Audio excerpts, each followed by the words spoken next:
Welcome back to the BJJ Fanatics podcast. I'm your host, Ryan Ford. My guest today is a black belt in Brazilian Jiu-Jitsu. He's a 4-time World Jiu-Jitsu champion, a 3-time ADCC champion, a 2-time Pan Am's champion, a Fight to Win Super Fight champion. He was also a brown and purple belt world champion and a brown and purple belt European champion. He trains at a Kayotera Academy in San Jose, California. Ladies and gentlemen, it's my pleasure to be joined for the second time on the podcast by Mr. Yuri Simoes. How are you today, Yuri?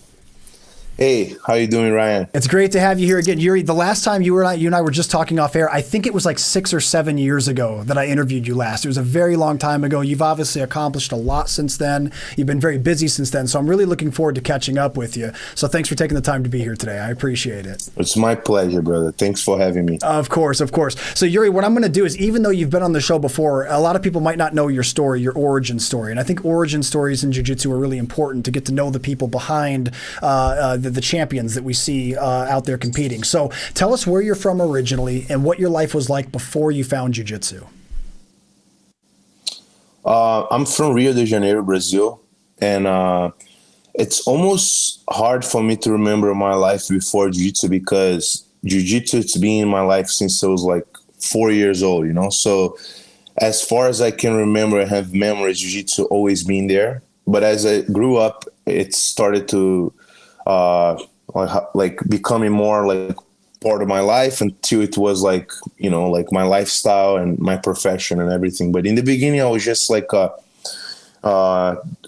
introduced to jiu-jitsu through my father. He would get lessons and stuff, and I would like see him coming back with a gi. And I'm like, what is this thing? And then like a lot of times I have memories of like going to the private classes with him, with his coach, and then just sleeping on the mats and then the coach waking me up. And at that point, I would never imagine that was going to be my, you know, like my profession, you know, my job and my life and everything. So, yeah, I mean, I don't know if I really have memories like before jiu-jitsu, but like I have memories before jiu-jitsu became my lifestyle and something that I wanted to do for a living. And like growing up, I was very close to my family. Like, I have a sister. My parents are they supported me through my jiu-jitsu career.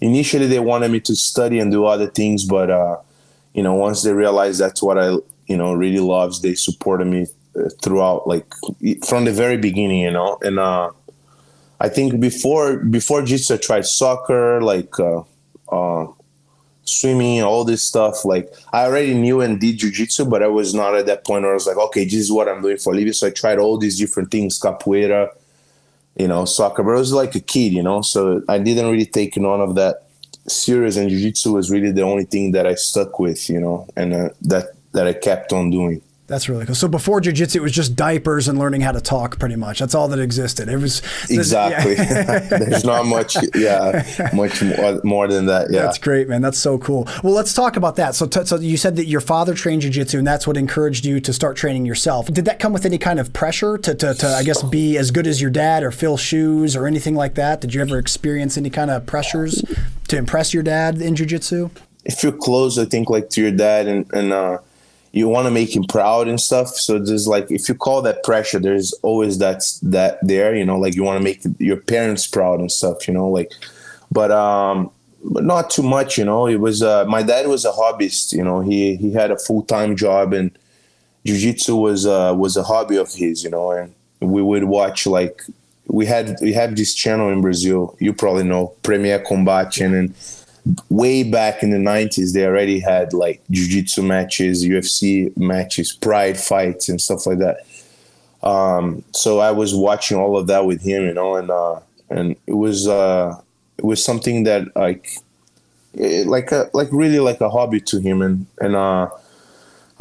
being able to be around him and see how much joy that brought to him, like that was a big motivation for me to do that as well, you know. And then I remember watching documentaries like Choke from Rickson Gracie. Like I always say that, like, I don't think there was any other kid out there that probably watched Choke more than I did. It's kind of weird. I probably watched it like 20 times, you know. I was like, oh, I want to be like that guy.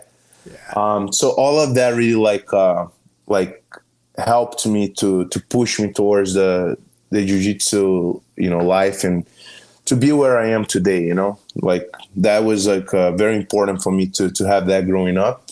My dad doing jiu-jitsu, like, and when I was like 8 or 9, I was already in academy. So, training in an academy. Before that, I would train just with him in the mats.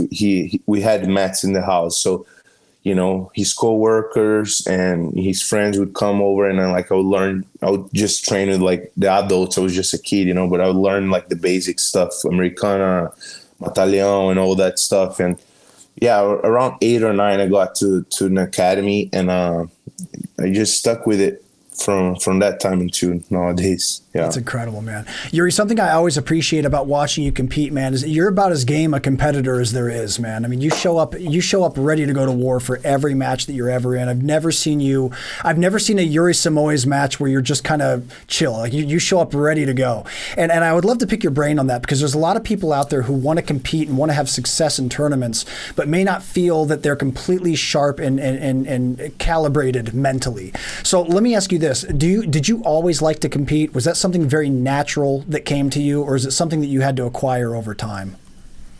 Well, one thing that a lot of people don't know about me is that my first 11, I don't know if it's 13 or 11 tournaments, I lost on the first match. Wow. So I kept on going because I really had a big passion for jiu-jitsu, and I really wanted to prove myself to my parents, show that I could do that for a living, and also to the jiu-jitsu world, like when nobody really believed on me. Like I had my father and people like my friends that were really close to me, they believed on me, and I had to believe myself more than anybody too, and eventually I started winning and stuff. And I think the focus, the intensity that you talk about is just that I'm very easily distracted person.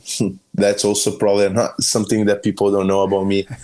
And when I go to the tournament, I like to just like take that focus just 100% to jiu-jitsu. And then I know that like I need to make it to a very like, how you say, like it's a very serious thing to me. Obviously it's my job and stuff. So I try to just stay. I think like people always look at me and they're like, why are you so mad when you're competing? It's really not that. It's just that I'm very focused and just thinking about that the whole time, because I know that if I allow myself to, like maybe it's like I can see someone walking and then like, oh yeah, I remember that guy from there. And like next thing I know, my mind is just gone. So I just try to be very focused.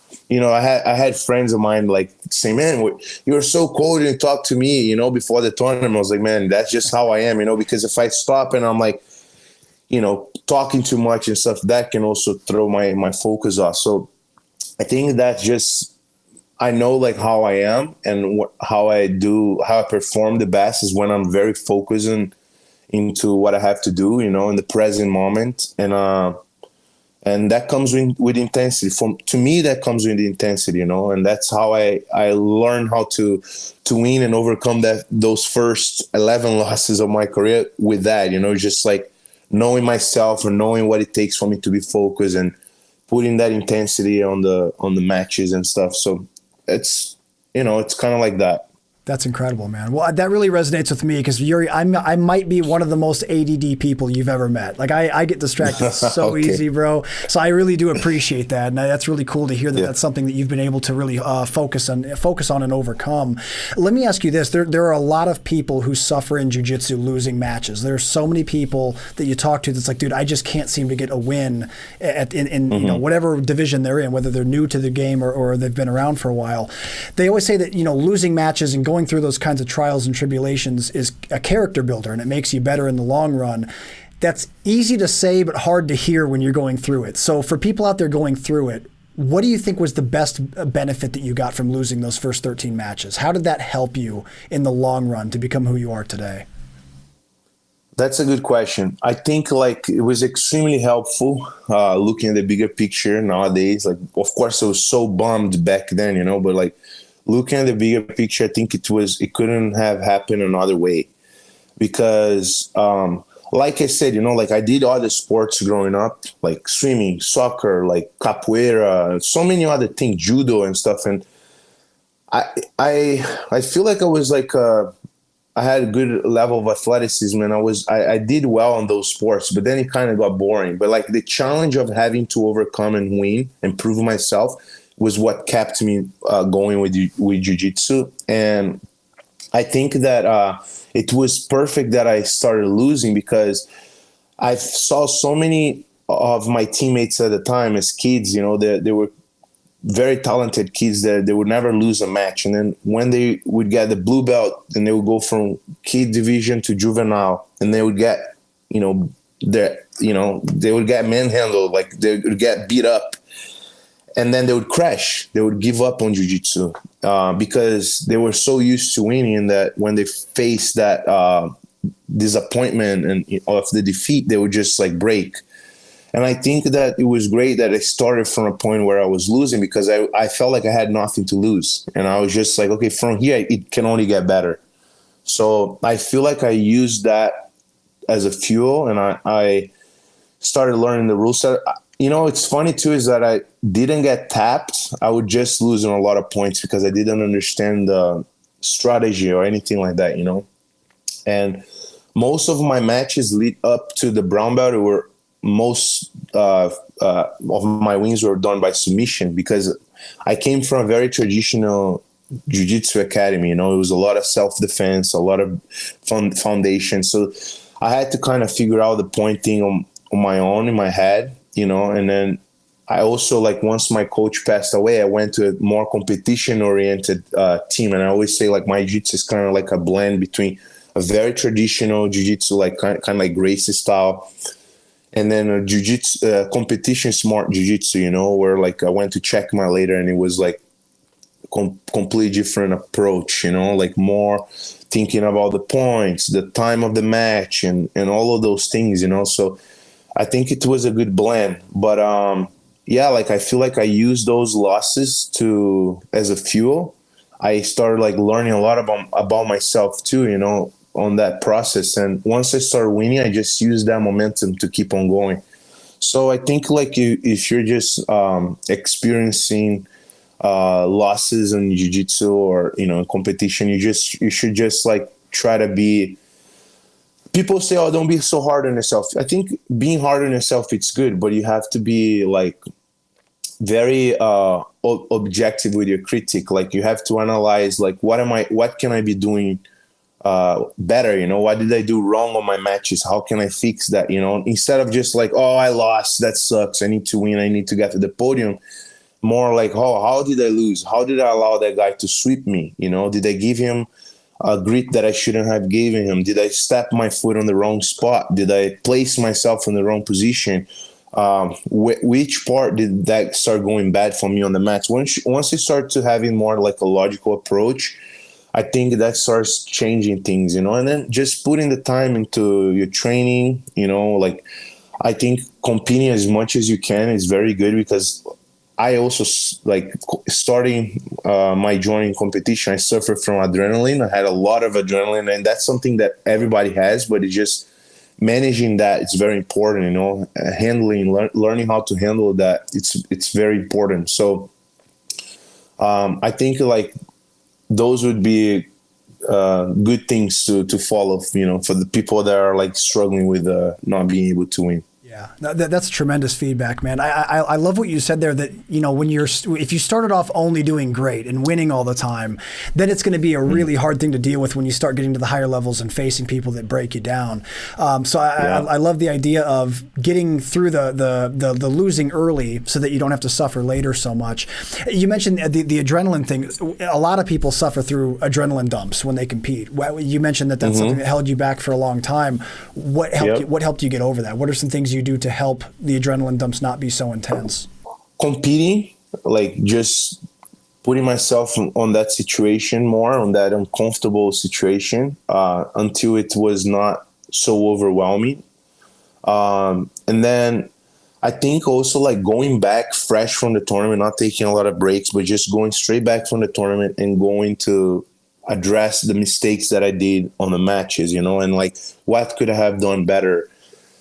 And if you do that really like right after your match, like a day after, or even like you compete in the morning, the evening off, it feels like you will see that your timing on the training is different. Like it will understand that competition time is different than rolling time. And that's something very important to observe. And I think like going back and fixing the mistakes is something very important too, like right after the tournament, I think. You mentioned earlier that when you decided you wanted to start competing frequently, part of it was that you wanted to make your parents proud and things like that.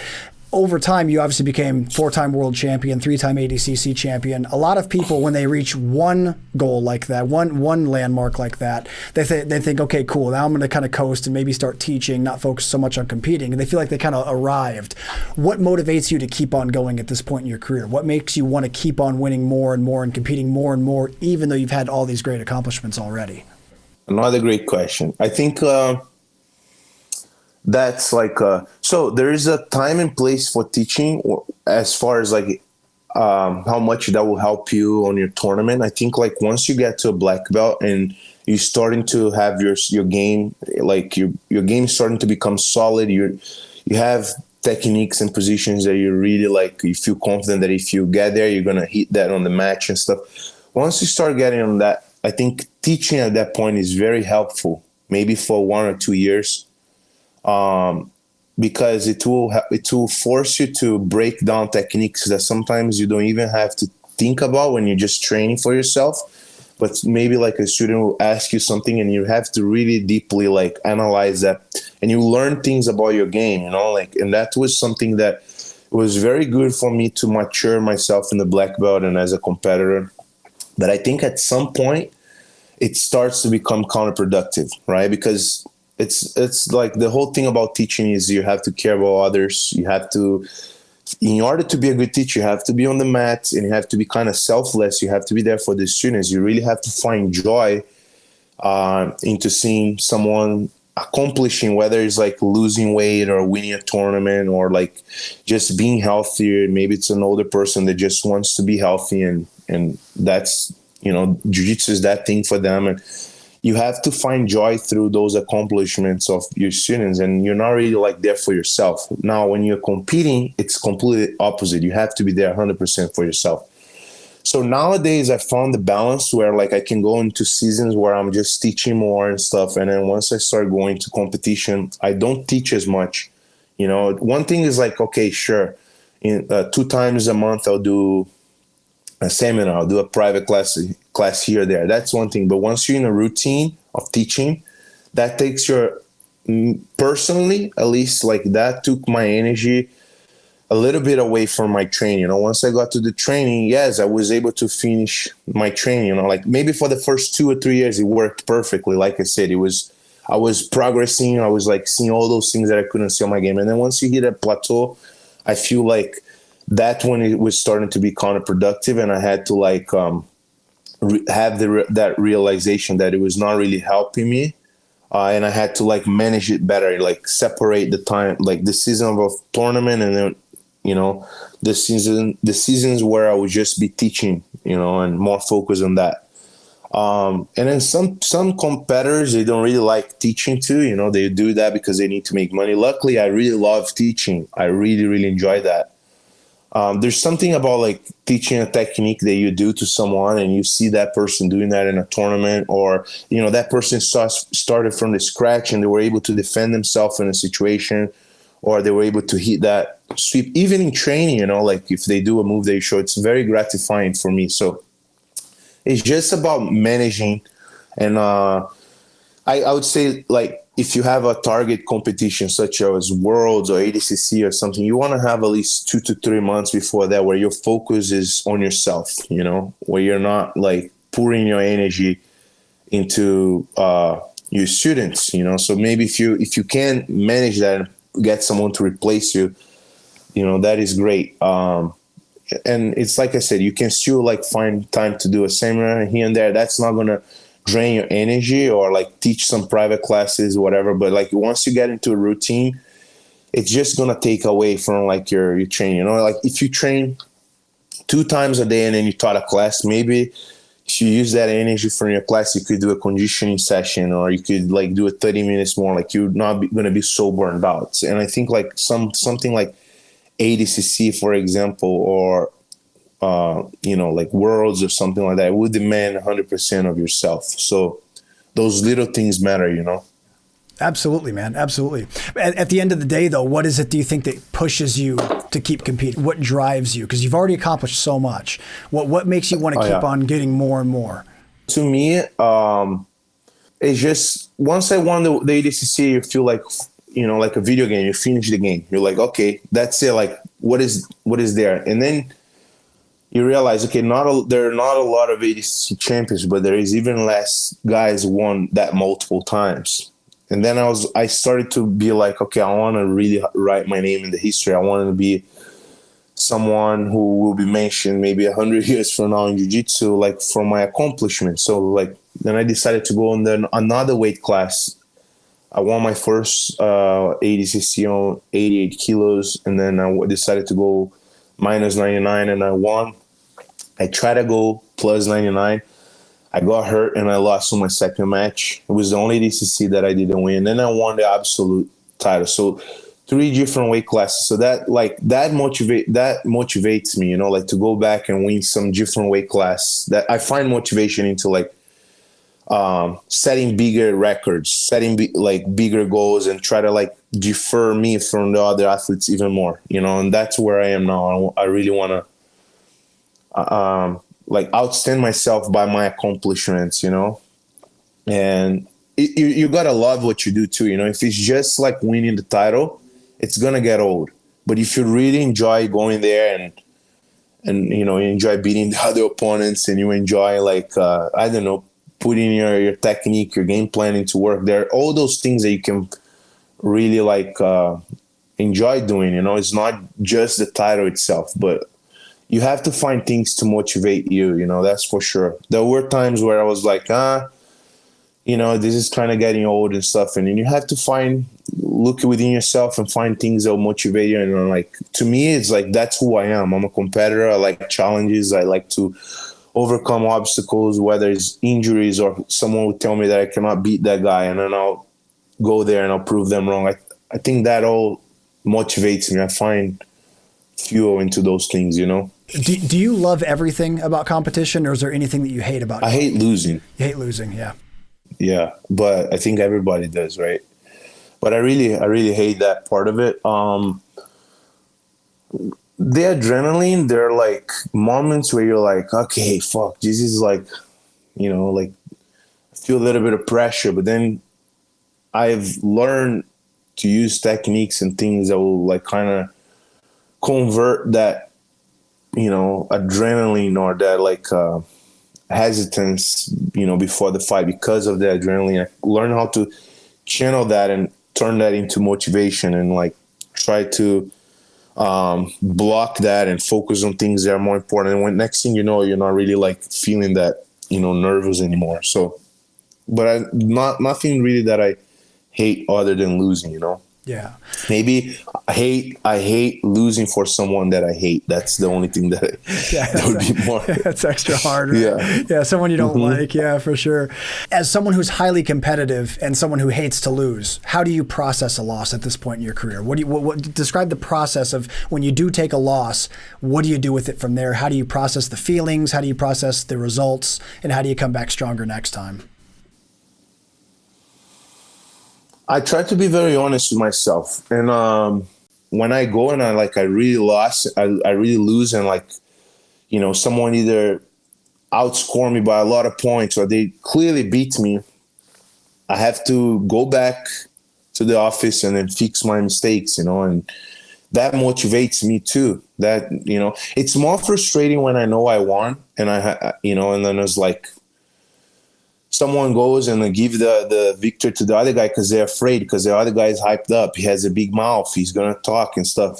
That's frustrating. But it's like, okay, I just have to try to make like a bigger difference on the match, where it's like, that's what I try to think, because it's already happened. There's nothing I can change about it, right? Like, it's not going to go back and they're not going to change the result.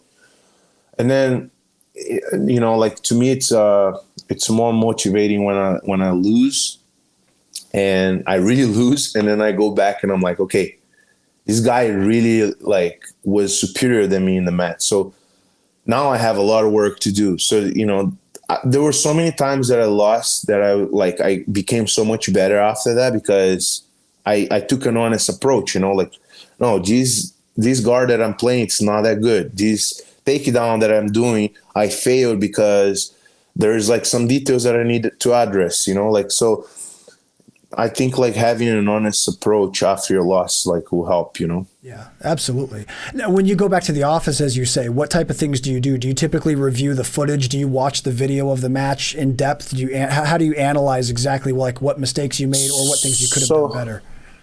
Yeah, so my coach, Kyle, he's very good at that stuff, and I've competed so much, man. I don't know, like if I count from when I was a juvenile or before juvenile, I probably have like 300 matches or more. I don't know, something around that.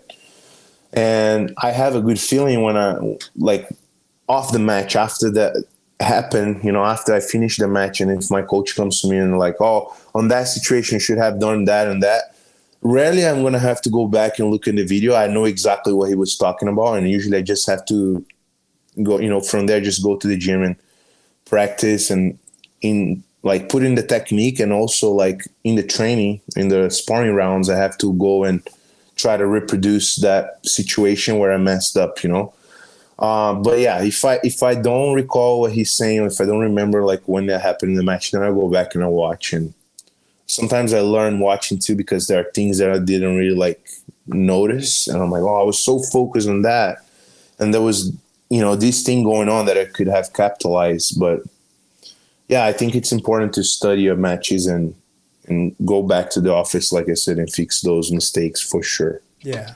Well, you've also really highlighted here the value of competition as a tool for growth, because like in my own experience, I can relate to what you're saying. I've obviously competed at significantly lower levels than you have, but in my times competing, the times that I've gone to tournaments, I can always, it feels like the experience is burned in my head way more than just a regular training session. Like when you mentioned that Kyle doesn't even really have to show you the video, he can just mention what happened. You know exactly the moment he's talking about.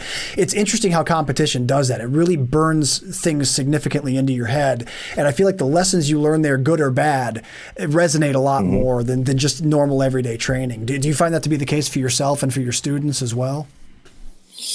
Yeah, I think so. I always tell my students, like, look, you don't have to compete if you do jiu-jitsu, but it will help if you do.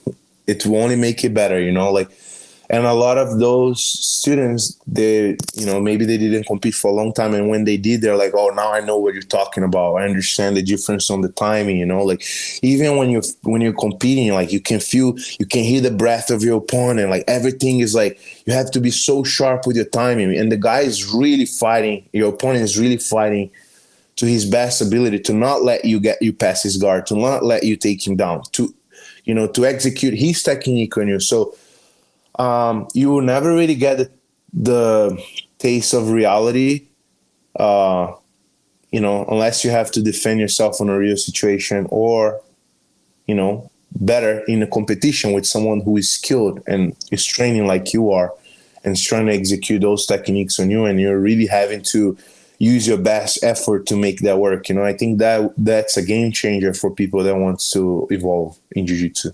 Absolutely. Yeah. Yeah. Let me ask you this, Yuri. How would you describe the process of preparing for competition? Like, let's say you're a few weeks out from a tournament or a super fight. What kind of things are you generally working on, and how does that change as you get closer to the date of the competition? Depends on the competition, but if it's a super fight, then I'm more focusing on one person, right, on his game, and I don't try to I have done like the mistake of like overly studying and overly overly watching the matches from my opponent. I think what happens when you do that, if you do that too much, is like you start respecting too much your opponent, and like instead of like being confident on your game plan, on your techniques, on your positions and stuff, you start worrying more about his the things that he could do than the things that you can do, you know. So I most of the times now in the black belt, I already have a good idea of my opponents and what they are good at, you know. And I do watch a little bit of the matches. I like to watch the matches that they lose too. But I like to just get a general idea of what they're gonna do. So I can just avoid that situation, you know, without having to go too deep into his game plan or his techniques. I just try to get a general idea. Okay, I don't want to fall in this position here. I want to try to avoid this situation in the fight and try to go around it, you know. But if that happens and I fall here, I have this and that, you know.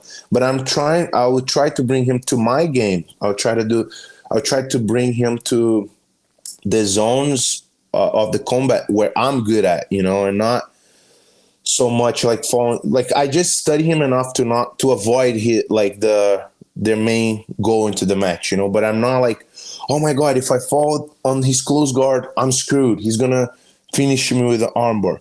Oh my God, if he rips my leg, for sure he's gonna tap. I don't try to like respect nobody like that. I just try to like acknowledge, okay, he's good with leg locks. Maybe I need to keep my legs away. You know, the way to beat him is with my legs away. But yeah, I don't try to focus so much where it's going to affect my mind and I'm going to be like, oh man, you know, this guy's a beast. Like, screw that. Yeah, there's a lot of people that share that same line of thought as you do. There's some people that like to study tapes and like to really dissect what their opponents or people in their division might do. And there's other people that like your approach better, where it's just give me a general list of things they're good at, and then I'll do my game, but I'll be aware of the things that they might specialize in so I can avoid it. I think I personally would prefer your method, because if you watch the video, like you said, you're going to start respecting them too much. You can psych yourself out. It's there's some negatives there for sure. Yuri, has there been anyone in your career that surprised you about like how good they were once you actually met them? Like anyone that, not that you underestimated, just that you were really surprised, like, wow, damn, he was way tougher to figure out than I thought he was going to be? I don't know. My competitor side, every time that I leave the match, I'm like, I could beat this guy. Even if he taps me, I would still think the same. But it's hard also to point one name, you know, like I fought so many like world-class guys. I would say like my last, I don't know, like 10 matches were against top 10. Either top 10 pound for pound or on their divisions too, you know, like top 10 in the world. So it's hard for me to say, oh, you know, like I'm always facing good guys, you know. I think I felt that gap, that skill gap more when I first entered the black belt, you know, first year or so, maybe first 2 years, I would feel more of that. But then later, I don't really feel that about nobody. Even the ones I lost, is like, okay, I lost, but it's like what I told you earlier. I try to have more of a logical approach. I lost because of this and that, not just, oh my God, this guy's so amazing. Like, oh, I can never beat him. I'll never think like that. No. That's a great mindset to have, man, for sure. Yeah, you mentioned that when you first got your black belt, there was a bit of a gap, and that's something that I think everyone that gets to black belt, I jokingly call the black belt division the abyss, right? Because like when you're a brown belt, you know what to expect. The other guys have been training about the same. Once you get to black belt, there's black belts you might go up against that have been black belts for like 15 years, and you just got your black belt. So there can be some real skill gaps. When do you feel like that evened out for you? How long did it take for you for that gap that you initially felt as a black belt to really close in? I think like on my second or third year, actually, when I joined Kaya, you know, Kaya Terra, I think when I joined CTA, it was like the final polish on my jiu-jitsu. That's how I call it, you know. I was already very experienced as a competitor. Like I won everything in blue, purple, brown. Then you get to the black belt, you're fighting guys that are like legends and guys that have been doing well in the black belt for the past 5-10 years. You know, it's like there's gonna be a gap when you get there. It's normal, but then you start putting yourself more in those situations, competing more, facing more guys, training with high level guys. Eventually, it's just normal. It's not like it's not a monster anymore. It's not like you don't see that as that beast that you saw when you first joined the black belt. So I think just putting yourself on those uncomfortable situations, fighting those guys as much as you can, training with those guys as much as you can, and then putting the work yourself, evolving yourself as an athlete, whatever you can do to better yourself. Like a good example is like 2021, I was already 10 years in the black belt, so I said I'm 12 years in the black belt. I'm almost 13 years in the black belt actually. But I was already 10 years in the black belt, and I was like, man, like I was going on a lose streak, because I had just had a ACL, MCL, and meniscus surgery. It was a really bad one after ADCC 2019 when I said I got hurt. And a lot of people were doubting me and stuff. And when I came, and then I went to MMA, which made me take an even longer break from jiu-jitsu, because just to recover the surgery, it's almost like a year. It's like 9 months or so. That kind of surgery. And then going back into sports, I was doing MMA. So I took another long time doing that, which is a different sport. So when I went back to jiu-jitsu, I had like a 5 lose streak, like all on decisions and stuff. But I just felt like my timing wasn't sharp. My mind was not right.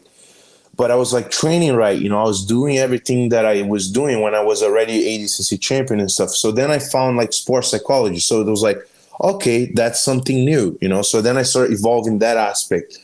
So my point is there's always something that you can do. Maybe if you already do that part of it, you could invest in your mobility. Maybe if you already do your mobility, could you invest in your strength? Maybe you could just do more technique and go to more classes instead of rolling more. But if you're honest with yourself and you look what you need to improve without like trying to look to stay in the comfort zone, you're usually going to have a pretty good idea of where you need to put your work on, and there's always something to evolve. Always. The game is always expanding. They're always doing something new, Before, nobody knew leg locks. Now everybody's already like aware of heel hooks, knee reaping, and outside, inside hooks, all of that stuff. So the game evolves and you have to evolve with it, and you have to also look for the things that you're maybe not as good, and you have to progress, because otherwise you just stay behind. It's just as simple as that. Absolutely. So many champions, on that note, so many ADCC champions, they just won one time because of that mindset, because they thought like, okay, I won one time. Next edition, 2 years later, people have progress. They have, now they're doing, newer things. And if you don't stay up to date with the game, you're going to stay behind. And then also like a lot of the guys like would think, oh, if I won one time, I can just do the same camp. But no, like you need to, I feel like every time that I won ADCC, my camp was harder than the time before, smarter and harder than the camp that I've done on the last edition that I won. So, and I recognize that if I just stay as good as I was when I was a champion last time, that's not going to be enough for me to be champion now.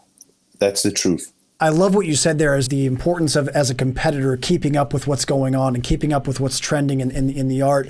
Obviously, the leg lock thing the leg locks were a huge wave that we all experienced in the jiu-jitsu world. What do you think is the next one? What do you think is going to be the next big, important technical wave to really pay attention to if you're going to be a successful competitor moving forward? It's hard to say, Ryan, but I think like people are going to be very, very, very good on every position. I think that's what it's leading, because the takedown game, I feel like that's also something that I was always ahead on the ADCC, specifically on the ADCC rule set, because I was always training judo, Greco, freestyle, and then like mixing all of that with the grappling rules. And I feel like that helped me. A lot of people just do freestyle, but nowadays everybody's wrestling. Everybody is doing that really well. So same with the leg locks. Nowadays, even the people who are not doing that really well, if you naming like an ADCC person, even if that person is not a leg locker, he will have very, very good knowledge about at least how to get out of that, So I think people are just becoming not just well-rounded, but very high level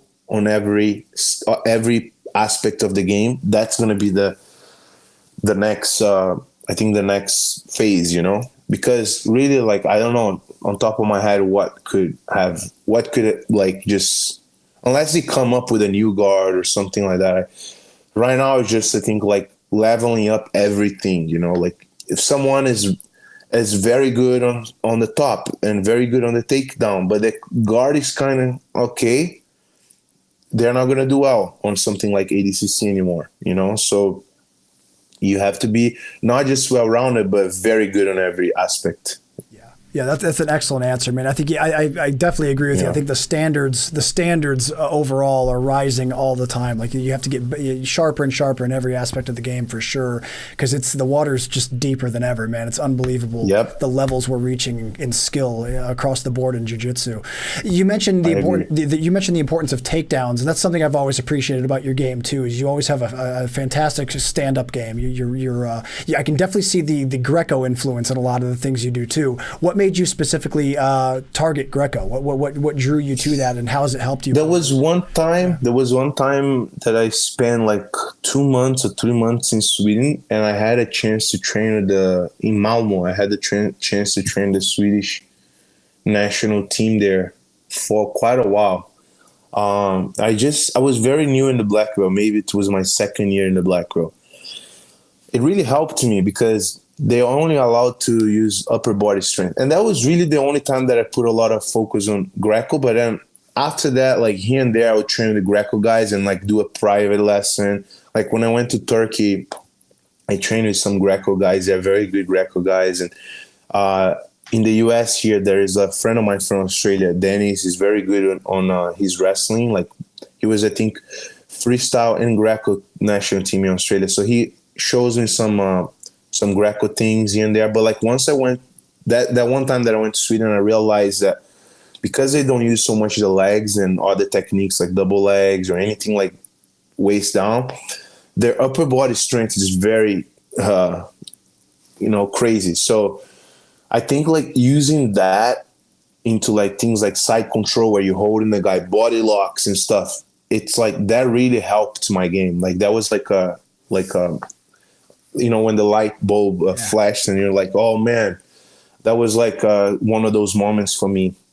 And I was able to convert that very well for my no-gi. And like, because my first modality in standing was judo. I started judo before jiu-jitsu. Then I came back to judo after I was already a jiu-jitsu competitor, I think when I was 15, and I trained on and off all the way until I was like 22, because I was competing mostly in the gi. And I never did judo for a long time to get promoted because I would like, okay, we have worlds in 3 months. I'll train 3-4 months of judo and then I would stop for 6 months and I'll train. So it was always just like to help my jiu-jitsu. But I feel like the Greco, the judo, and the wrestling, blending everything together really helped me for ADCC because there were times that I went against guys that maybe the freestyle techniques were better than me, but then I started throwing foot sweeps, like collar ties, like from judo and shaking them. And, maybe like I would clinch and get my upper, like the Greco, like you have more weapons to deal with different takedown plays. Because one thing is for you to learn a takedown.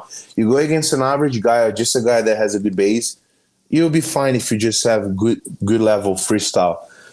Now, for you to deal with guys that are very good level from, maybe they're really good getting to the legs, better than you are in freestyle.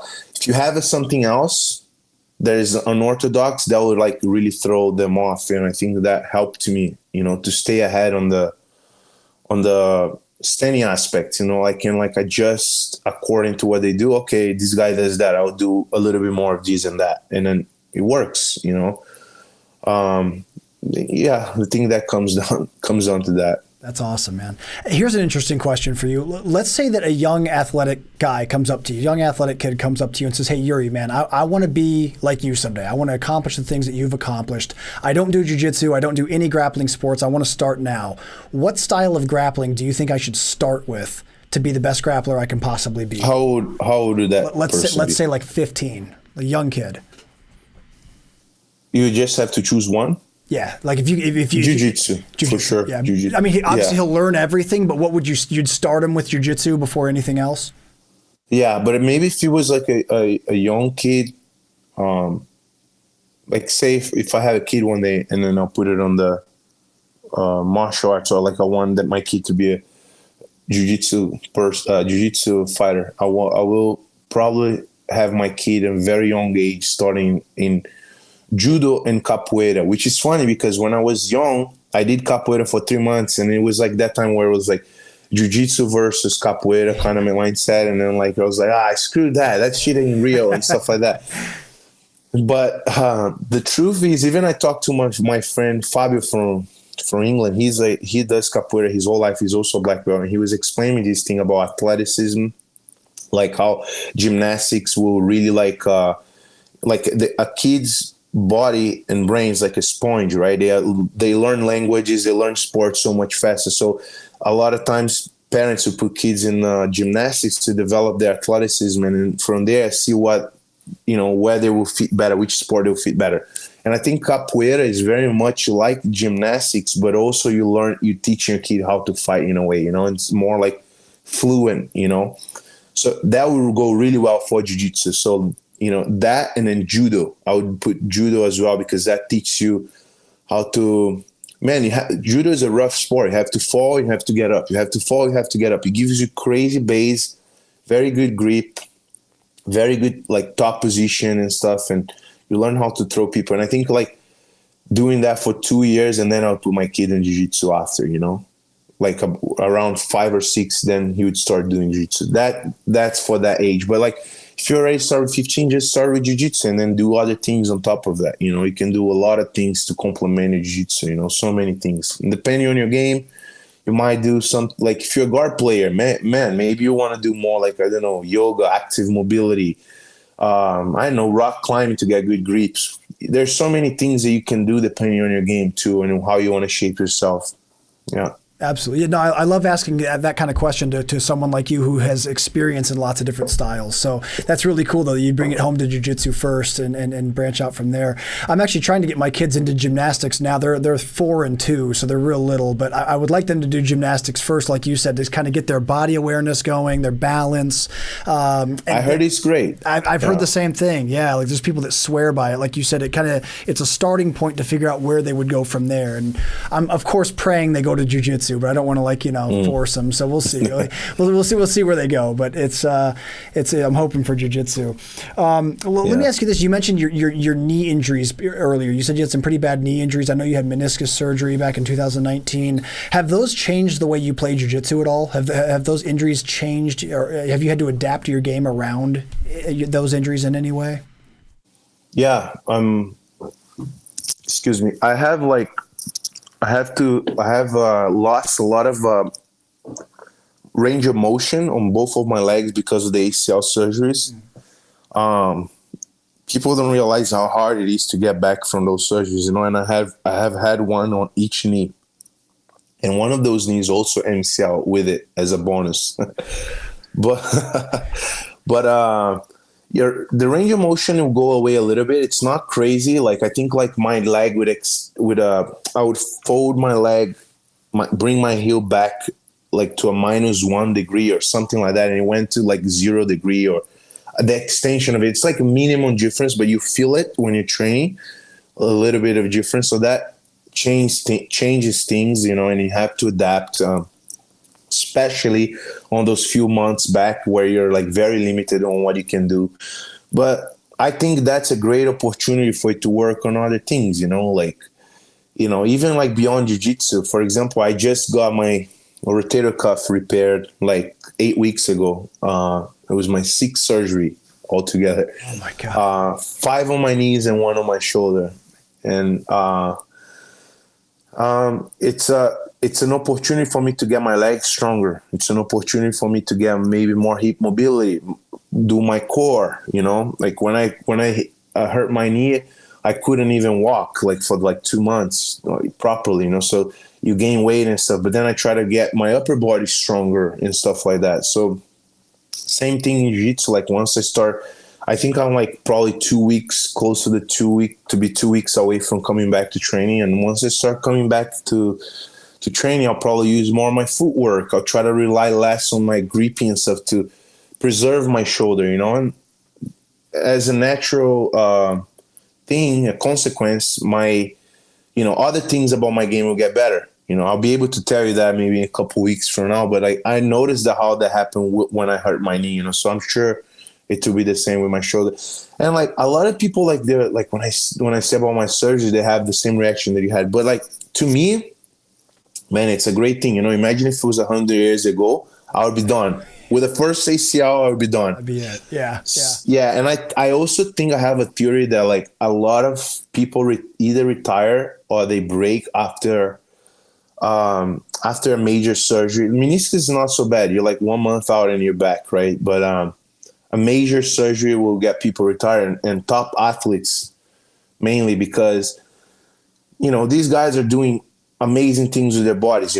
Some of them are doing backflips and cartwheels and crazy things on the roll, and like they're rolling like 10, 12 rounds. And then you go to an ACL surgery and you can barely move your toe, and it hurts to move your toe. And then you realize how long it will get back for you to even be able to just be on the mats. So people they break because they've been every day rolling 10, 12 rounds, doing crazy things. The next day they're on a wheelchair, and they'll be in that wheelchair 2-3 weeks until they can get to the crouches. And then from there, they have to stay on the crouches for like a little while until they can limp. And then from limping, they can start strengthening the leg. So people don't have the patience to do that. And I think like that builds a lot of like mental strength, like patience, of course, but also mental strength. And I think that it is also part of the reason why I succeeded in so many tournaments. Coming back from that, you become so much stronger because you're like, man, I'm so grateful that I can train now. I was like not able to do anything for months, and now I'm training here, and like you feel like more confident on yourself, because if you got out of and you got back and you bounced back from something so hard that so many people retire, you have more confidence, you have more faith on yourself. So to me, some people look their injuries as like a setback, but to me they were blessings. That's how I see it. It taught me a lot about myself, about how strong my mind is, and like you were saying, it made me adapt and do things that I was not doing or focused on doing before I got hurt. But I had to do that if I wanted to train, because I couldn't really use my legs, so I had to use other things. So I think in the end, looking at the bigger picture, it is a great thing. It just takes a lot of commitment, consistency, discipline, and mental strength. Yeah. Man, that's an excellent perspective to have for sure. It also really emphasizes the idea, and this is something I've been learning more and more as I've spent longer and longer in jiu-jitsu, is that, man, training doesn't only exist on the mats. Like man, there's all kinds of, you got to think about your strength and conditioning. You got to think about your mental training. You got to think about your educating yourself, like watching instructionals. There's all kinds of things you can do that are outside of actually rolling that help you get better and better as a practitioner and as an athlete. Speaking of which, man, Yuri, obviously anyone that knows that they're going to compete against you knows that they're going to be in for a real physical match. Like they're going to be in for a rough, very physical fight when they face you. With that said, I know that strength and conditioning is obviously something that you put a lot of importance in. I'd love to pick your brain on that a little bit. Like what do you focus most on in your strength and conditioning regimen? Like what matters the most to you when you're in the gym lifting weights? So, for the most part of the year, when I'm doing things on my own, like as far as the weights and everything, I just focus on strength, a little bit of hypertrophy to avoid myself from getting hurt. Because, there's some trainers that say, that like, that's not going to do anything for you. Building muscle, like around certain joints, will do a lot of things for you. And I'm saying that from experience. I've had to deal with a lot of injuries. Just to put things in perspective on that note, I had my first 3 meniscus surgery. Before the major surgery that I had 3 meniscus surgery 1 year after another. So it was 2008, 2009, 2010, around the same time of the year too. It was crazy. And at that time, I was just doing functional training, a lot of like rubber band exercise, explosiveness, clean and jerk, like deadlifts, just like basic lifting, but more like focus on like performance and not so much in building muscles. And I was getting every year I got hurt, right? And then I focused on just lifting weights for like the next 5 years after that. And I didn't do even condition at that time. I was just lifting. I didn't get any injury, and my results were great in the tournament. But of course, at some point, I was like, okay, that's also slowing me down. I have to find a good balance. So to me now, the perfect way to do it is like, I will focus around 6 to 8 months a year on like a little bit of a hypertrophy, but mostly strength, isometric, and then I'll keep working my mobility, like, flexibility and mobility.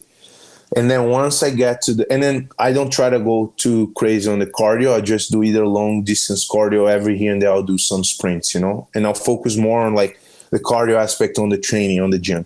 And then once I get to like a target tournament, like ADCC or something, I'll get with a conditioning coach, and my conditioning coach for my last absolute title that I won is extremely good.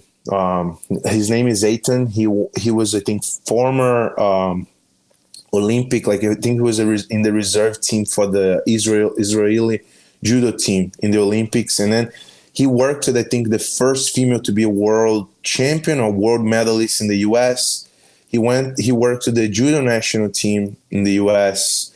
He went for the last Olympics for the wrestling national team. I think he trained Daniel Cormier and a lot of guys. He's very, very good. Here in the Bay Area is like a reference. So he worked with me for like 10 weeks, I believe, prior to ADCC. And that's the time where, like, that's the time that I really need someone with me. It's like through the circuit trainings, when those kind of conditioning trainings where you can barely breathe, I need to have someone with me, like otherwise I feel like I can do a circuit training on my own, but I'm not going to push to the limit, because you really need to be on your, edge.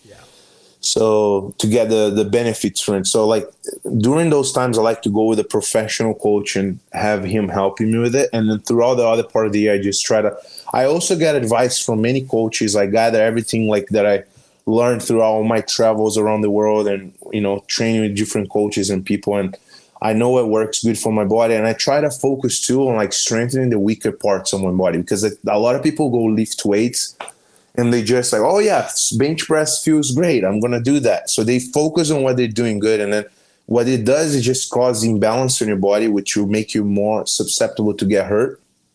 And it also does not really doing you any favor. I think the key is really to like balancing your body and like getting the weak parts of your body on the same level as your strengths, So that's usually the approach that I take with it. There is so much to be said for having a dedicated strength and conditioning coach. When I'm lifting on my own, I do okay, but when I'm in the States, I have a strength coach named Scott Shetler, who's awesome. He's in Atlanta, and there's just something to having someone encouraging you and pushing you through, where normally you would say, okay, cool, I'm satisfied. I feel like I've done a good lift today, but he's there to say, man, no, we're gonna do a couple extra things. Let's go a little bit more. Having someone pushing you is so valuable, especially. It's great. Yeah, especially someone that really knows what they're doing. You know what I mean? 100%. Yeah. Working with your trainer, what kind of muscular imbalances do you feel you had that you improved upon? Like what areas of your body do you think he helped you with the most that you might not have done on your own? So when I'm working with my trainer, it's mostly, like I said, like leading to a tournament, and it's more like the phase of training where I'm doing most like explosiveness,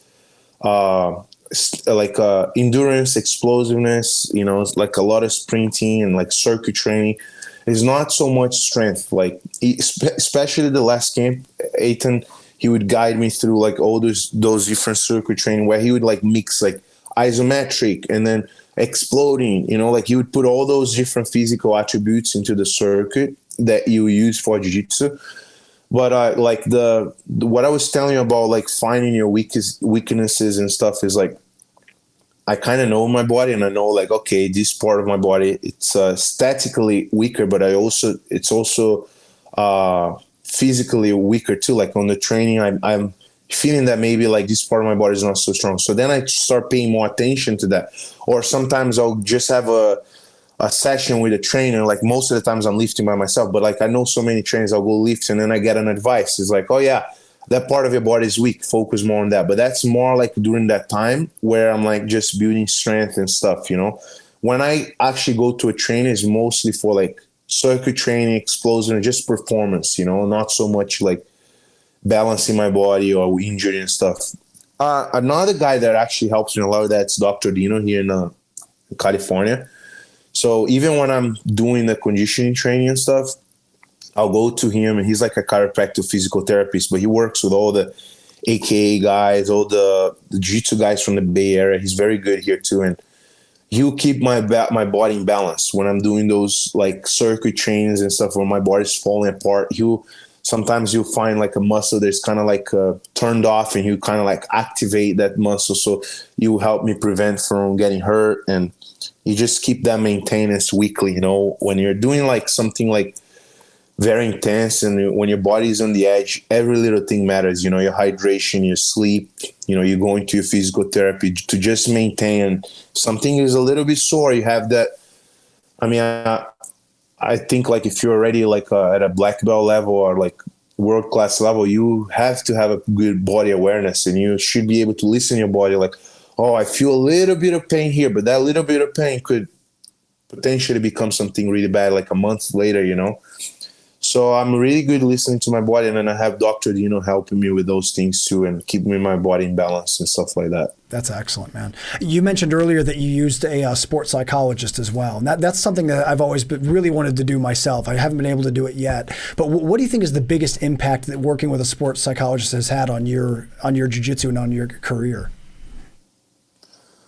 I only worked with one sports psychologist, Dr. Fraser. I haven't worked with him since the last ADCC. I was meant to come back, and then it kind of stopped.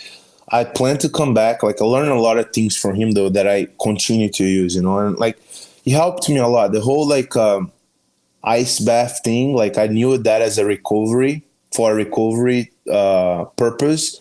But I didn't know how good that was on my mind. And I started I remember the time that I went to him, I was also like a bad phase in my personal life too. And I didn't even realize how bad it was. But then he was like recommending me, like, I remember one of the first sessions, like just put your head in cold water, like something like that. And like I started doing that, and my mind started changing. Like you release all those good hormones and stuff, and like everything changed around. Just tricks like visualization. He would do like some visualization techniques, like leading up to the tournament. So when I went to the tournament, I would feel like, I'll give you a good example. Like on the fight to win stages, it's like there's like a little bit of the mats are higher than the regular floor. Yeah, it's like, and then there's like a little noise when you step on those mats. It makes like this noise, boom, boom, like I don't know how to say in English, but there's like this noise, And when he was doing the visualization with me, to one of those matches I was gonna face, I think it was like Devontae Jones or someone. He was like, okay, now you're going to the match. Now you're entering the mats and you're about to start your match. How you feel and stuff. And I remembered the noise because I fought on the fight twin so many times. And it was something that I already had fought like maybe 6 fight twins. And I would just remember when I stepped to fight. And then like, I remember that noise, that that noise like on that session. And it's like, even little things like that. When I went to compete, I was like ahead, I knew what to expect. There were no surprises like during the match. So there's like a lot of value, I think, on like, having a sports psychologist. I think there are a lot of guys out there, they're like scammers too. You have to be careful who you go with, and a lot of bullshitters. But like, I had the luck to work with a very good professional. And I think like, if you get a good professional yourself, you can get amazing benefits from it, just like conditioning and everything else. Absolutely. Yeah, man, you've really done a great job of highlighting here today all the facets that go into becoming a really high level competitor, man. So I think for people listening that have ambitions to compete and get to high levels of competition themselves, it's a really valuable thing to hear all this stuff. That, man, there's the mental side, the physical side, and then of course the jiu-jitsu and technical side. So I appreciate you breaking all this down for us, man. Yuri, my pleasure, Ryan. Of course, man. Yeah, hey, we've reached about the halfway point of the show here, man. This is something that I don't think we did this last time you were on the show. It's a game I play with every guest. The game is called The Pummel. The Pummel is a series of random questions. Some of these questions are about jiu-jitsu. Some of them are nothing to do with jiu-jitsu. But if you're down to play The Pummel, I'd love to play this game with you. Let's go. All right, man. Question one. What's the worst job you ever had? One time when I was living in Lancaster, I did a couple times. I worked in like the owner from the gym. He had like a tree company. Like he would cut trees and stuff. Yeah. Like, and I did that stuff, and I was like, I would get all kinds of cuts on my arms and stuff. That was like, it was fun because it's kind of like a conditioning training, but it was like. It was a bit rough. Yeah. It was rough for my jiu-jitsu routine, you know, because then I would get to the match with a bunch of cuts in my arms and shit. So. Yeah, it's terrible. And then like there were some machines that you had to throw the stuff and it would like break the wood. And if you like were not careful, you could go with your arm there and stuff. So there was a little bit of adrenaline there. Yeah, dude. No, wood chippers are scary, man. I won't go within like 20 feet of a wood chipper. I didn't do too much of it, but I did like maybe like, I don't know, like few times, like 10 times or so. That was crazy, just to make some money, you know. Now you weren't the guy that was up in the tree with the chainsaw cutting the tree in dude half. I wasn't. I did that too. Yeah, really? Yeah. Did you? I was in the tree doing that. Dude, that's so scary, man. And I was young too, so like they had those big tree trunks, and I was like, you know, like starting to lift weights at the time. I was like, oh, I can get it, and I would get like jam my lower back and stuff. It was like horrible. Dude, I was watching a video the other day of a guy, I think it was on Instagram, a guy was climbing up a palm tree. This must have been in California or something. And he cut the tree in half and his weight brought it all the way to one side. And when it broke off, it started flinging him back and forth. And he had to just hang on tight until the tree like stopped. But like, dude, like, but if he wasn't hanging on, he would have gone like flying like 2 blocks away. And I was just like, dude, that guy better be getting paid pretty well, because that's dangerous. Yeah. What do you think is a secret talent that you have that people might not know about? Something outside of jiu-jitsu that you're really good at? Man, I have a lot of talents. Yeah. It'd be hard for me to say it over here, all of them. Nice. Okay, let me hear. Give me your top talents. I think like learning languages, just I would say video games for sure. I have a talent in video games. I probably finish hundreds of games. People probably don't know about that. Nice. Man, I would have to think about it. Like, man,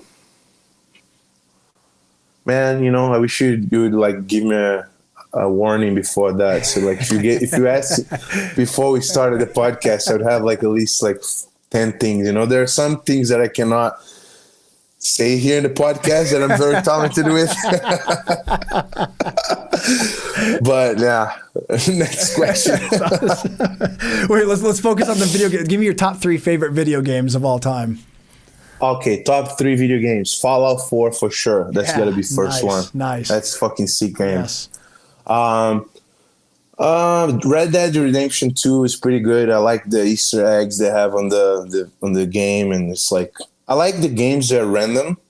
You know, that like things can happen out of nowhere. I like those kind of games like GTA and stuff like that. But let me see, like probably like I like UFC game a lot because it's like a chess game. And once you really know how to play that game, it's so strategic. You know, like I would say 4 games, just 4 games. So Fallout 4, Red Dead Redemption 2, GTA 5, and UFC. I just got an UFC game, so. Yeah. Awesome. Dude, good choices. Yeah, Fallout 4 is one of my favorite of all times. Have you gotten like all the downloadable content and like all the mods that they've created now for Dude, when I was in Brazil now, when I had surgery, so I had gone so far in the game way back when it came out, but then I never finished it. So me and one of my best friends, like, we were playing that shit for like 2 weeks, like, dude, all day long we were playing because I couldn't do anything, you know? So I finished that Fallout, that game, you know, like you had to beat the Institute and stuff like that. Like I finished all of that stuff.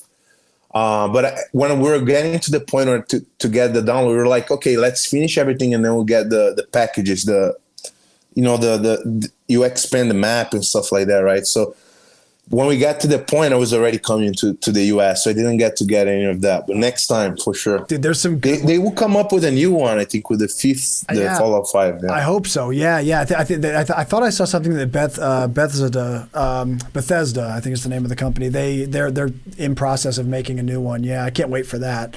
Have you seen the mod on Fallout 4 where you can create a fight club? Have you seen that mod that they dude, it's so cool. So okay, is it the one that you get like the cages on your map? And yes. and then you get the raiders to fight each other and stuff. Yeah. I tried to make that happen, but I think like if your base is too strong, they won't come up there. Yeah, I had like my defense level like a 200 on one of the bases. Like it was ridiculous. They don't even mess with you. Yeah. No, the best one I saw was like a guy caught a death claw and like a couple of those what do they call them, the Yu-Gi-Ohs, the big bear kind of thing. Yes. Yeah. And he had a whole arena that he built. Like you can get really creative with some of those mods. Wow, it's such a cool game. I've seen that happen like randomly in the game where those monsters were fighting. Yes. Never like, yeah. Man, we sound like two nerdies here. Like,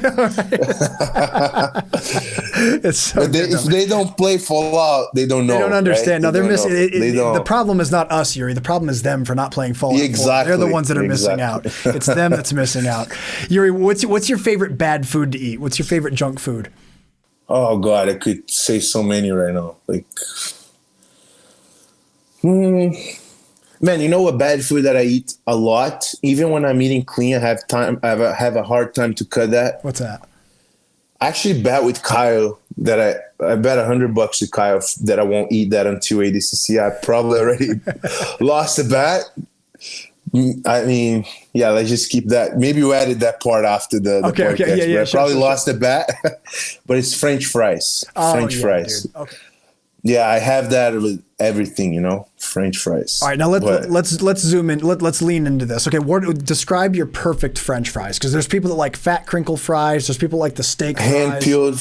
I like the thick ones, the ones that are like handmade French fries, or the very very thin ones. Okay, those two are my favorite ones, but they're not the ones that you get on the bag. Those ones are shit. No, those are terrible. Yeah, they're terrible. It's not the same thing. Yeah, I like really thin like. I probably eat McDonald's once every like 2 years, and then I feel instantly terrible about it, which is why I don't do it a lot. But the fries, dude, McDonald's fries are unbelievable. Okay, McDonald's fries are the best fries for like fast food, but I think they're not good to mix with food. Like, you live in Brazil, like rice and beans. In Brazil you have fries, rice and beans. So they're like for the rice and beans fries, or for the fries that you're gonna mix with food.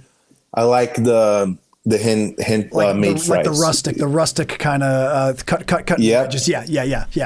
Those are great.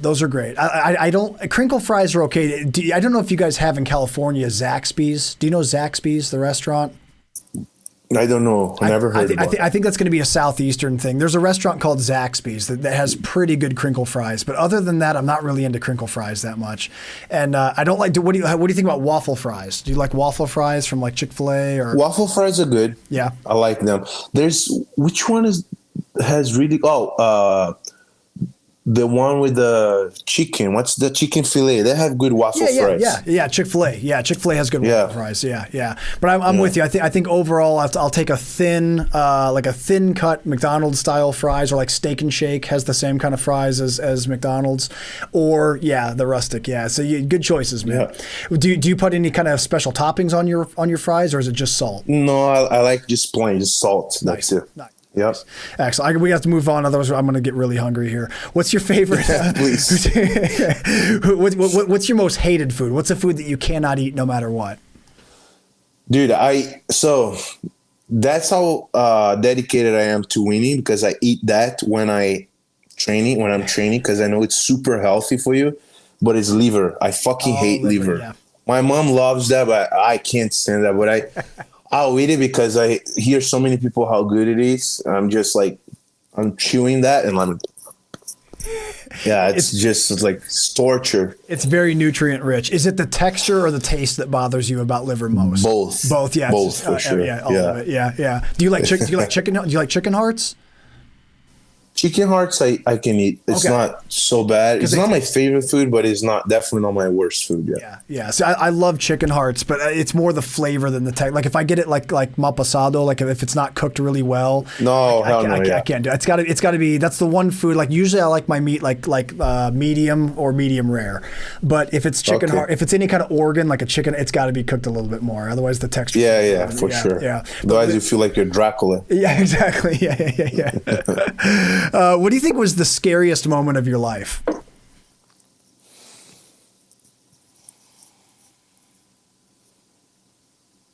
I think the scariest moment of my life, I mean, maybe I would probably have to think about it because I had a couple scary moments in my life. But one of the scariest moments was like after ADCC 19, I hurt my knee really, really bad. The ACL, the one I said it was ACL, MCL, and meniscus. And at the time, my visa was expiring. I had just started my green card application. So once my visa ended, I was still legal in the US, but I couldn't get out of the US. But I also couldn't get paid. And, I also couldn't work because my knee was messed up. So it was scary, because I couldn't make money. I couldn't get out of the US. It was the worst injury of my career. A lot of people were saying I was going to be done. People were close to me. They were saying that I couldn't come back and do anything anymore in jiu-jitsu. So it took a lot of mental strength to get out of that place, on top of my head, that's probably the scariest moment that I can think of, but maybe like 1 hour later I'll be like, oh, I forgot to mention that, That time I almost got killed by a shark. Yeah, exactly. No, that's a scary one though, dude. Yeah, being stranded in another country, unable to work, and that's tough, dude. Especially if you're by yourself. Yeah, man, for sure. Who do you think's your favorite grappler of all time? My favorite grappler of all time. Myself. I'm just gonna say myself. Awesome. That's good. That's awesome. I love it, man. How about your favorite MMA fighter of all time? My favorite MMA fighter, Fabricio Verdun. I would say that. Nice. Good choice. Yeah. Good choice, man. Good choice. What do you think is your biggest phobia? Man, you know what I hate? That's gonna sound really silly, but I fucking find disgust. You mean phobia like you're really scared, or like you're just disgusted? Or just grossed out? Either, both. Yeah. Something that grossed me out. My sister would joke and she would throw that on me. It sounds so like I'm embarrassed to say it. It's like toothpick. I'm disgusted by toothpick. A toothpick? No, are you talking about? Yeah, and I looked online one time. Apparently, there's a whole lot of people that are disgusted by toothpick, especially when it's like wet or like if you're in the pool and you say, "Oh man, I get out of the pool." I'm like, I don't know why. There's nothing worse. I'll probably never reveal that. I'm like probably getting to the age where I don't care anymore. I can just expose my fears. Yeah, like that's embarrassing. And then I used to be really scared of sharks, but then because I usually try to face the things I'm scared. Like I put myself in so many. I actually swam with sharks in the Maldives. I go to Santa Cruz many times. I swim out just to try to beat my fear. But sharks are scary, man, because it's not your habitat, Yeah. Dude, sharks are my number one phobia. I respect you so much for swimming with sharks, but I also think you're insane now. Dude, I could never, if I knew there was a shark a mile away from me, I wouldn't get in the water. I am terrified. Yeah. I can't do it. One time too in Hawaii, I was in Waimea Beach, Waimea Bay, whatever.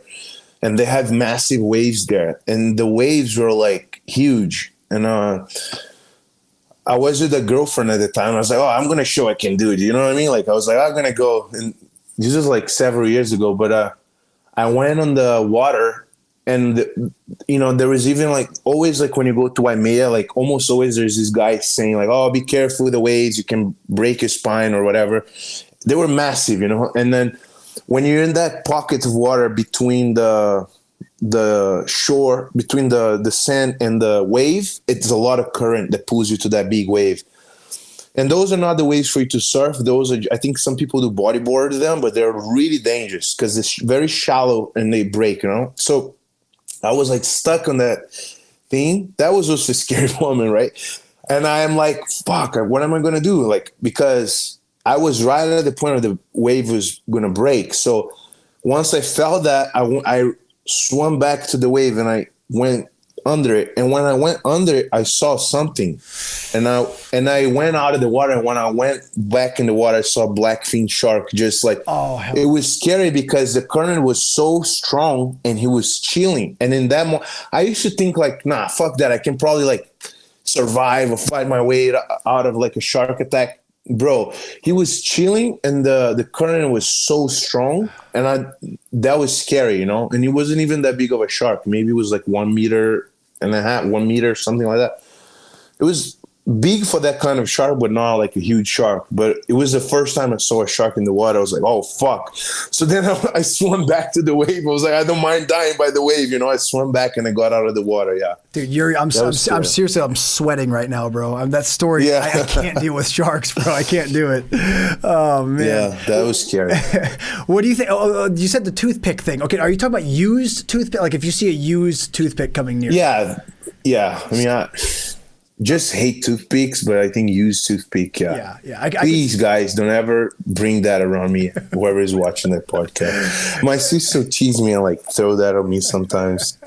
Since I remember myself too, it's like when I was a baby, I already had like that phobia about toothpick. I hate it. Even matches too. Like matches, I don't like too. Those really? Two I don't like.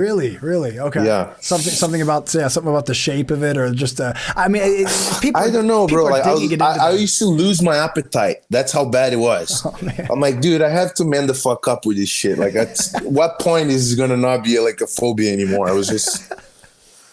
That's great. I think you're the first one to ever give that answer, though, so that you get extra points for a unique answer. No one's ever said toothpicks before.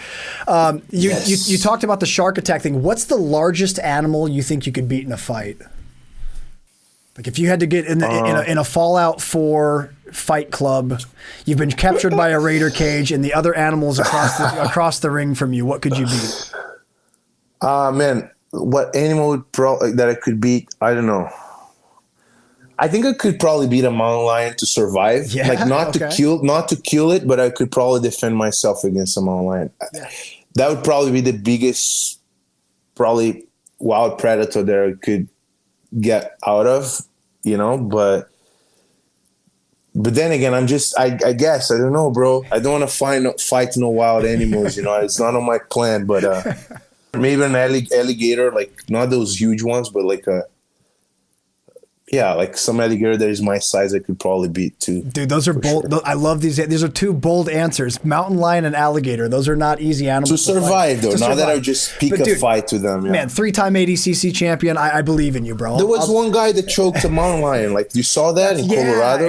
I did. It wasn't like a full-grown mountain lion, but then the guy was also like the size of my leg. So I'm like, man, if that guy can choke a mountain lion, like maybe like I can survive, you know, like, dude, I don't know. Snap him down, take the back. Yeah. Exactly. If, you know, mata-leão, for whoever doesn't know, mata-leão in Portuguese, it's the rear naked choke. It means lion killer. Lion killer, man. If it's going to kill a lion, it's going to kill a mountain lion for sure. That's great. I love it, man. That's awesome. Do you have a soccer team in Brazil? Fluminense, that's my team. Fluminense, man. Yeah. What do you think is the most embarrassing song or band that you secretly like? Let me see. Man, I like a lot of different styles of music. So, embarrassing. What's the name of that singer? The one that was in the NFL game. Taylor Swift. Yeah, like come on, if a grown ass dude is listening to that shit, come on, that's embarrassing. You can't do it. That's maybe more embarrassing than me being scared of a toothpick. Who's your favorite superhero? Batman and Kamen Rider Black. Batman for like American superheroes and Kamen Rider Black for Japanese superheroes. Yeah. Good choice. If you could have a superpower, what would you choose? I'll choose to be invisible. Visibility. That's a good one. What would you do with that power the most, you think? What would be the first thing? I would hear a whole lot of conversations and man, all kinds of stuff, you know? A lot of good things too I would probably do with it. That's awesome. I love that. What do you think is your favorite submission? The one that works. Nice. The one that works. I don't really have a favorite one. Whatever works is good to me. That's a good answer. Chokes, leg locks, armbar, whatever I can get. Good answer. Final question for the Pummel game, Yuri. If a zombie apocalypse breaks out right now in San Jose, what's the first thing you do? Dude, I just crashed my car, so I cannot even get on my car and get away. You know, damn. I need to wait a couple of days for that. So if it was right now, I'll tell you what I wouldn't do. I wouldn't pull guard, for sure. That's a good call. Yeah, for zombies, that's a bad play. Yeah. I don't know, man. I don't know. I would try to survive somewhere. I would find a way to survive. We'll see. And Yuri, that was the final question for the pummel game. Congratulations, you win. You got your double underhooks. Awesome. So, I'll man, take it. of course, Yuri, I wanted to pick your brain a little bit on the technical side of jiu-jitsu with you here. You are without question one of the best guard passers in the game, so I'd love to pick your brain on guard passing today, if you don't mind. How would you describe your passing game to someone that's never seen you compete before? For someone who never watched me compete, it's like what I like to do when I do the guard passing is I like to establish control of the hips and the legs. So I like to get past the line of the legs and like control the hip line and try to like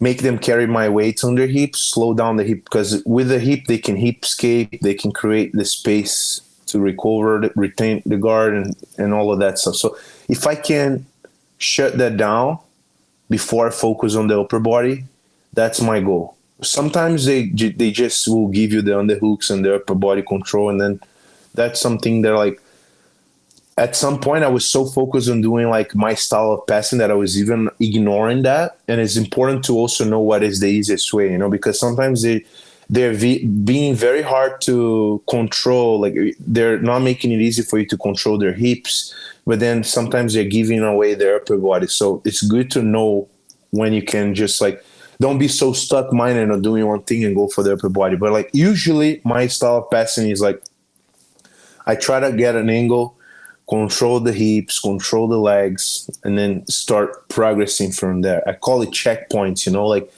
if I'm on close guard and I open the guard, that's my checkpoint. I don't want to go back to where I was. I want to go back to close guard. I don't want to be swept and be in a worse position than I was. So from open guard, if I can go to half guard or body lock or like a tripod pass or something like that, that's one step ahead. So that's my new checkpoint, you know? So like that's how I see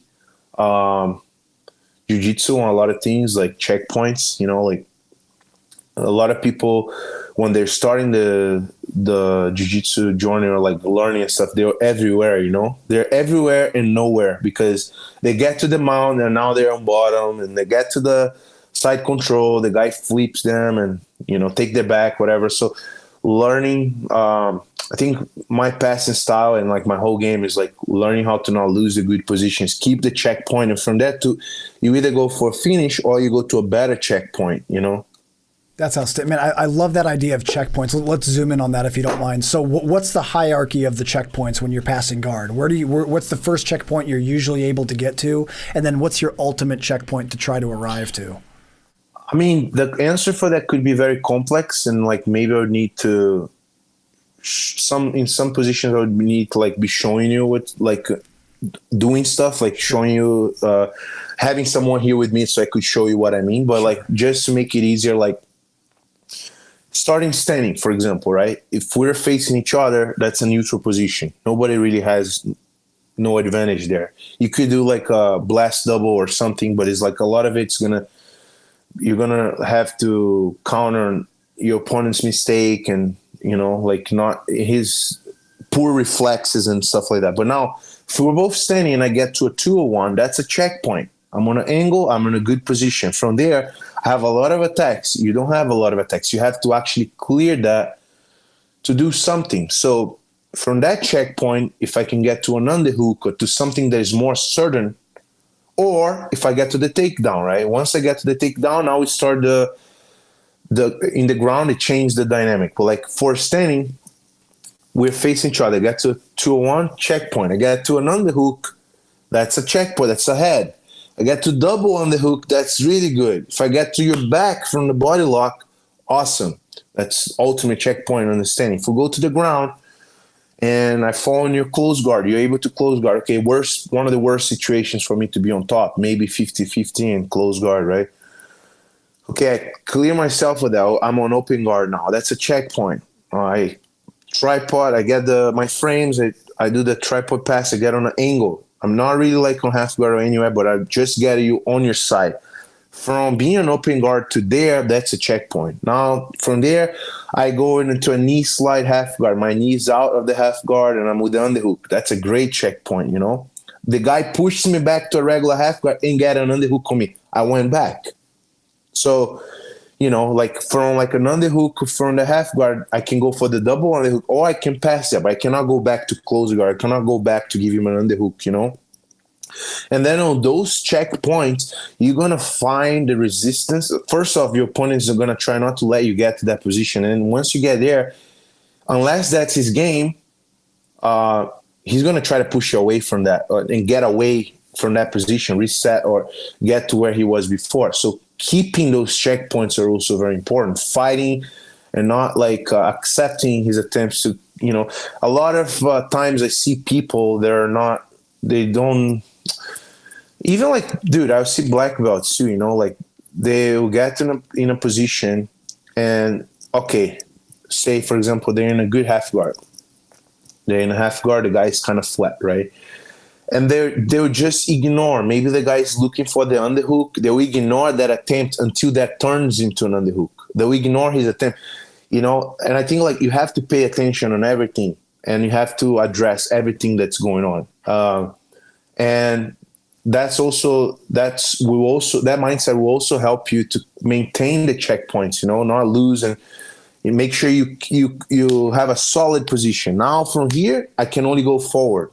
It's not like once I get a half guard, I want to get the best half guard I get. Okay, boom, that's solid. Now I can go forward, and not just like getting half guard, but I'm kind of like so loose that it's almost up to the guy on bottom if he wants to stay there or not. Some people on half guard on top, they have no control, and they just on half guard because the person on bottom doesn't mind to be there. Now it's different when you're like, shutting down his underhooks and you're flattening his hips, squaring his hips on the ground. Now you have a good position. Now you got to maintain that, and then from there going forward, like obviously from half guard, if you pass, that's a checkpoint. You're in side control. From side control, you don't want to go back to any guard. You want to either go to knee on belly, mount, which I would consider one step ahead, or a back take, And I think the mount and the back take, you can only trade one for another. Worst case scenario, if you're losing the mount and you have to give up something, you have to go to side control, it's not that bad of a regress, but ideally from mount and back take, those are my ultimate checkpoints. From there, I want to look for a finish. Okay, I can improve my mount position, I can improve my back position, body triangle, trapeze arm, blah, blah, blah. Or in the mount, I can lock my legs or go to key or side mount, like S mount and stuff like that. Those are improving positions from there, but like I think those mount and back would be the ultimate checkpoint. And then I think like before that, side control, north, south, knee on belly, and then body lock from turtle guard. That would be like prior to that, the best positions, and then before that, like the best position you can be on top. Like if you're an open guard and you can establish your frames and be on an angle, or if you have double on the hook on the legs, or if you have that Bernardo Faria pass, the single under, those are good positions when you're in the guard, So basically just stay ahead from the beginning, because some people, they will just miraculously expect to land on the side control. There's a whole fight for you to get there. You have to really fight against a good guy, you have to really fight to pin his hips, okay, I win that battle. Now I have to go forward. It's not like you're just on open guard and suddenly you're going to show up on his side control. You have to earn position step by step. That's how I see it. Of course, there are times that you can be explosive, make a mistake, you just land on side control. But you can't count on that, You have to count to go against someone who has a really good guard, and you have to earn those positions. So that's my approach to it. Man, that's awesome. That's such a helpful concept of tracking positional progression via checkpoints. That's a really, really cool thing for people to follow. Let me ask you this, Yuri. Especially for us video game players, right? Exactly. Yeah, I was going to say, when you were saying it, I'm like, dude, I know where he got that from for sure. No question. Yuri, in your opinion, what do you think is the best skill someone can develop in order to become really good at passing guard? Like, is there, if you look at all the components of a guard passer, what are the most important skills? Or the most important skill in your opinion?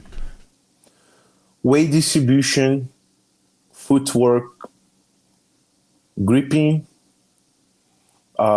understanding of leverage, and like by that I mean like understanding where like you're in a position where you're giving your opponent leverage to get under you or to elevate you and stuff like that. And yeah, just like weight awareness, managing your weight on top, learning how to become heavier, how to apply pressure. There are people that can be 70 kilos. They feel like they can be 150 pounds or 160 pounds. They can feel like they are like 300 pounds because of the pressure. They know how to use the weight. And, I think those things are pretty good advice, like footwork, pressure, angles, weight distribution. Like learning how to control someone's body, Do you do anything in your training to really hyper focus on those three aspects? Like, are there specific drills or exercises or anything that you do to improve your weight distribution, your footwork, your grips, anything like that? Yeah. So like there are like drills that I call it fast pacing drills, where it's more focused on footworking during the pass. You're not so methodical. You're not so like slow down with practicing the technique. You're more like working your cardio, your intensity, and your speed, your intensity, your cardio, and your footwork. There's a lot of those drills that I like to do. And then like situational sparring, starting on some position, especially if you're struggling on something, putting yourself more in that position. So this is one thing that I like to say, right? Like, I even had this conversation with a good friend of mine a couple months ago, where I see a lot of black belts, especially gym owners, where they'll go row with a student and they'll let the guy pass the guard and they'll let the guy mount. A lot of those students actually think they're doing that on the black belt to begin with, but that's more their fault than anything. But I think that's really bad for your jiu-jitsu, because it's like, for example, imagine if you're striking, if you're sparring, and then you're just used to like dropping your hand down. It's going to develop a bad habit. So what I tell these people is like, instead of giving them the pass, instead of just letting them mount on you, start with the training with them on the mount. Now you didn't make the mistake of like, you're not creating a bad habit of letting them get in that position, or like be less cautious with the things you should be paying attention on all the time. You're letting them start in a bad position, then you're getting yourself out of there. I think that's a lot better. And I think that's also with like, when you're in those situational sparring, is like you start in a position that you're not good at, but you're not like in the rolling, letting the guy get on that position just to get away from that, because that's giving you a bad habit. Instead, just start already on that position that you're not good at, things like that will help, like situational sparring drillings, like fast-paced drillings, like even like when you do your weights, like a lot of isometric training that will help you with your holds and stuff. And just working in your technique too, like having a handful of solid techniques that you're comfortable and confident doing, that also is part of it. That's awesome, man. Yuri, one aspect of your guard passing game that I've studied a lot and tried to implement in my own training is using the tripod to pass the guard. That's something you do that just masterfully well. What do you think are the most common mistakes you see people make when they're trying to mimic your game, when they're trying to use that tripod style passing? What are the most common mistakes that They put in too much of the weight on their frames, on the upper body. So then their body becomes so when I put so much weight on my upper body and I'm leaning on you, if you hip escape, I'm going to fall. Yeah. Maybe like my arm, I can fall into a triangle. I can fall on the ground and lose all my progress and then reset from the beginning. I can even fall on a close guard because my weight is dependent on you. It's like you're controlling my weight. But when my weight is on my legs and I'm very light on my feet, but I'm just keeping like 15, 20% weight on that frame, just on the right spot, then if you hip escape, I can follow you with my legs without falling on the ground, without sliding and falling, So learning where to put your weight is very important in that position specifically. That's excellent. I really like that. There's another aspect to your, especially with your style of passing, where it seems like being patient and persistent is another really important ingredient. I think that sometimes when people are trying to pass someone who has a really technical guard, they can get frustrated and feel like, man, this isn't working. I need to try something else. And they kind of end up in this cycle where they're switching from 2 to 3 different passing styles and nothing's really working because they're not staying long enough in one style to actually break through and make it work. How important is persistence in passing guard? And just very important. Yeah. Very important. I think getting to those checkpoints or getting to the positions where you're going to slow them down and then making them fight making them be the reactor. You want to be the one who is creating the rhythm. You want to be the one that is ahead and it is like creating the patterns in the rhythm. And then you want to put the guy always on a defensive position, always bombarding him with attacks, you know. And then once you're in a good position, stay there, make him fight his way out of there, and then capitalizing. Because what happens is when you're always safe on top, when you're always on good positions and you're winning and you're being relentless, even if the fight is even, the guy will feel the sense of having to make something happen, and he'll likely make a mistake that he can capitalize. If you don't just like overwhelm him with pressure, and at some point he'll just break and give in the pass, he will usually make a mistake, and you can capitalize on that. That'll turn into an underhook. That'll turn into like a leg pummel. Like that'll turn into something that you'll be able to use and progress, and eventually turn that into a guard pass or back take or something like that. Speaking of capitalizing, what submission opportunities do you think are most easily presented to you when you're playing your passing game? What things do you typically find yourself most easily ending up in to submit your opponent? Because nowadays I'm mostly on top. And by the way, I like to play guard too, and there are a lot of guards I like to do, but mostly I get on top. So the positions that I try to look for to submit, the submissions that I'm looking for are submissions that are not going to compromise my top position. So I don't want to go into a loose armbar if there's a chance that you're going to get on top. I would rather get a Kimura or a Katagatame where if I lose it, I'm ready to reset. Unless I can fall into a tight armbar and I can have control of it. And in worst case scenario, I can bail and still get the top position. I usually try to avoid the submissions that are like risky and will get me into a position where I don't want to be, right? Now, if I have like scored a lot of points on the mat and I feel like my level is way superior than the guy, I don't really care what submission I'm going to pick. Because then I don't mind at that point to be on bottom. I'm already 20-0. So if I get on bottom, whatever. But strategic-wise, if I'm like fighting someone, I want to get to position before submission, and then once I get in a good position, I will try to choose a submission that's not going to compromise my position in case I lose that sub. Does that make sense? Yeah, it does. Yes. In other words, you like techniques that have the presence of a pin still, so you're still pinning the person. Yeah. Exactly. That's awesome. That's great, man. That's really outstanding. Well, for anyone out there that wants to get better at passing, especially in nogi, Yuri has an outstanding instructional with us that I'm almost done with. It's been one of my favorite ones I've watched. It's called High Efficiency Nogi Top Game. It's available right now at bjjfanatics.com, and I really recommend you guys check it out. Yuri, you did an awesome job on this instructional. I've really enjoyed it, man. So thanks for... Thank you. Yuri, in closing, man, what are some of your major goals for 2024? What's something you really hope to accomplish by the end of the year? I want to beat Gordon Ryan on ADCC. That's my biggest goal. Probably as far as like my whole jiu-jitsu career, that's the most important match of my life. You know, like I always dreamt to be on that ADCC super match. It's extremely hard to get on that position. I worked extremely hard to put myself in that position. I got there, and now it's like all about.